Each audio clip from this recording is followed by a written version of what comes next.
Terraform Lab révèle une proposition de gouvernance majeure pour la blockchain Terra, alimentant les discussions sur son impact potentiel dans la communauté crypto. La proposition, qui marquera la dernière mise à niveau de la chaîne sous la supervision directe de TFL si elle est approuvée, devrait augmenter les prix des jetons Luna et Link. Elle implique plusieurs mises à niveau, dont une proposition majeure de destruction de jetons, entre autres.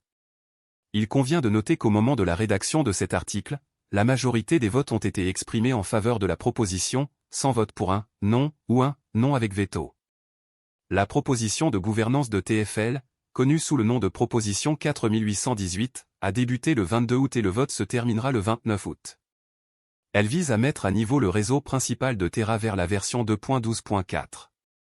Notamment, cette décision intervient alors que TFL a déclaré qu'elle mettait fin à ses opérations suite à un règlement de la SEC et à la mise en œuvre de son plan du chapitre 11.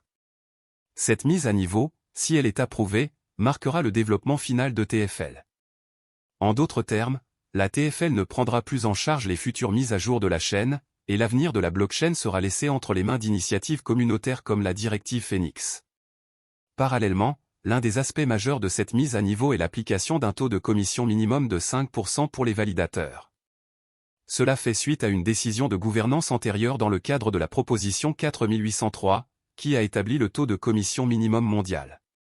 Notamment, la mise à niveau garantira que tous les validateurs actuels et nouveaux suivent ce taux, ce qui contribuerait à améliorer l'intégrité du réseau. Cependant, le changement le plus notable, qui gagne déjà du terrain, est la destruction des avoirs Luna de TFL. TFL a pour objectif de détruire les Luna qu'elle avait en sa possession, conformément à l'ordonnance du tribunal des faillites. Cela inclurait les actifs bloqués dans un contrat de transfert, qui seront détruits directement après la mise à niveau. En outre, la TFL prévoit de s'attaquer au problème des portefeuilles compromis et des actifs créés illégalement à partir de l'exploit IBC.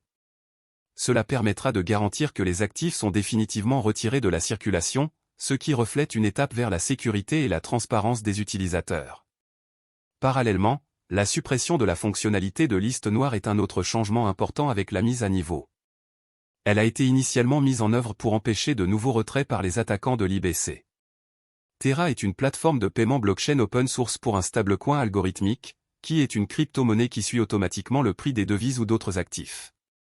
La blockchain Terra permet aux utilisateurs de dépenser, d'épargner, de négocier ou d'échanger instantanément des stablecoins Terra. Le protocole Terra crée des stablecoins conçus pour suivre en permanence le prix d'une monnaie fiduciaire, une monnaie soutenue par le gouvernement comme le dollar américain ou l'euro. Il se compose de deux jetons de crypto-monnaie qui incluent Terra et Luna. Les Terra sont des stablecoins qui suivent le prix des monnaies fiduciaires et portent leur nom. Par exemple, le stablecoin de base Terra suit le prix des droits de tirage spéciaux du Fonds monétaire international et s'appelle Terra SDR ou SDT. Les autres dénominations de pièces stables Terra incluent Terra USD, UST, qui suit le dollar américain, et Terra KRW, KRT, qui suit le won sud-coréen. Les utilisateurs créent de nouvelles Terra en brûlant Luna. Luna, de l'autre côté, est utilisé pour la gouvernance et l'exploitation minière. Luna est le jeton de jalonnement du protocole Terra, qui absorbe la volatilité des prix des pièces stables Terra. Les utilisateurs jalonnent Luna auprès des mineurs de la blockchain Terra, appelés validateurs, qui enregistrent et vérifient les transactions sur la blockchain et reçoivent des récompenses sous forme de frais de transaction en guise de compensation. À mesure que l'utilisation de Terra augmente, la valeur de Luna augmente également. Principale caractéristique de Terra. Terra vise à accroître l'efficacité des fournisseurs de services de paiement et la valeur pour les clients dans le secteur du commerce électronique asiatique en plein développement. Terra utilise la technologie blockchain Cosmos pour défier les applications de paiement de détail existantes. Terra, étant une solution de paiement complète de bout en bout, évite l'infrastructure de paiement fragmentée actuelle. L'utilisation de la technologie de Terra peut permettre aux fournisseurs de services de paiement d'économiser des centaines de millions de dollars par an. Le réseau cryptographique Terra utilise sa monnaie native Luna comme jeton utilitaire et de gouvernance pour gérer les processus de garantie qui soutiennent et protègent la stabilité des prix des pièces stables de Terra. Avantages et inconvénients de Terra. Avantages. L'écosystème Terra comprend également une plateforme de développement indépendante de la blockchain qui permet aux développeurs de logiciels de construire leur propre protocole et DApps sur Terra. Le protocole Terra prend en charge plusieurs stablecoins liés à la monnaie. Les jetons Terra Luna aident à stabiliser son stablecoin. Il encourage les échanges entre Luna et les stablecoins pour augmenter ou diminuer l'offre. Terra a introduit encore un système d'épargne et de prêt. Ce protocole permet aux utilisateurs de déposer et de gagner des intérêts sur les stablecoins. Inconvénient. Terra est toujours à la traîne par rapport aux principales initiatives de crypto-monnaies comme Ethereum. La plupart des transactions de crypto-monnaies liées à Terra proviennent de Corée, où résident ses créateurs. Il est trop tôt pour dire si les devises liées à Terra se répandront ailleurs. Terra est moins décentralisé qu'Ethereum. Cela peut rebuter certains puristes de la blockchain. En détail, Terra est un système de paiement qui réside et est construit sur une blockchain. Il a été développé par Terraform Lab, basé en Corée du Sud, qui a été fondé en 2018 par Do Kwon et Daniel Shine. Do Kwon était auparavant employé par Microsoft et Apple et a fondé une start-up, Anifi, qui proposait des solutions de réseau maillé sans fil décentralisé.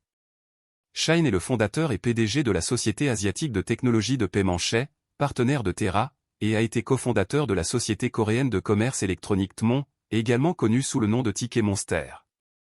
Dans sa quête pour devenir un fournisseur leader de services de paiement en stablecoin et de finances décentralisées, DeFi, pour le commerce électronique, Terra dispose d'un écosystème en pleine croissance dans l'espace crypto avec 114 projets dans les domaines de la DeFi, du Web 3.0 et des jetons non fongibles, NFT.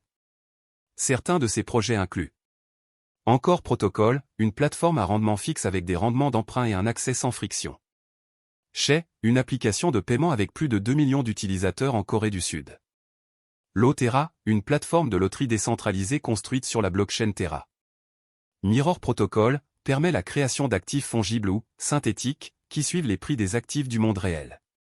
Protocol Tally, une plateforme où les artistes peuvent vendre leurs créations et proposer des services.